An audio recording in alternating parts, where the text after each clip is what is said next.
Substances are classified by their properties. For example, metals tend to have high melting points. They are usually very dense and hard. Also, metals are excellent conductors of heat and electricity. Non-metals tend to have low melting points and are not very dense or hard. Non-metals are poor conductors of heat and electricity. Here are some examples demonstrating the properties of metals versus non-metals. Metals melt at higher temperatures than non-metals. Aluminum is a metal that melts at a temperature of approximately 660 degrees Celsius, whereas sulfur is a nonmetal that melts at a temperature of about 115 degrees Celsius.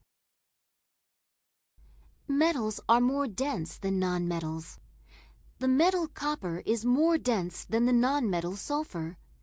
Notice how the atoms in copper are closely packed together, making it very dense. The nonmetal sulfur is less dense, and its atoms are smaller and more spread apart. Metals are harder than nonmetals. Let's compare the hardness of an aluminum cube with a piece of sulfur. The aluminum maintains its shape when it is struck with a hammer, but the sulfur gets crushed.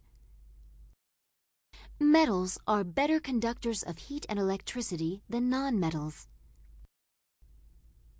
In this example, a piece of iron is heated.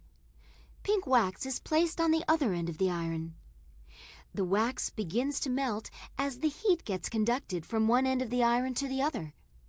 Here, a steel spring is used to complete an electrical circuit to light up a bulb.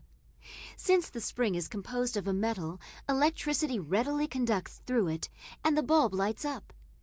Notice when we try to use a piece of sulfur, the circuit is not completed, and the bulb does not light up.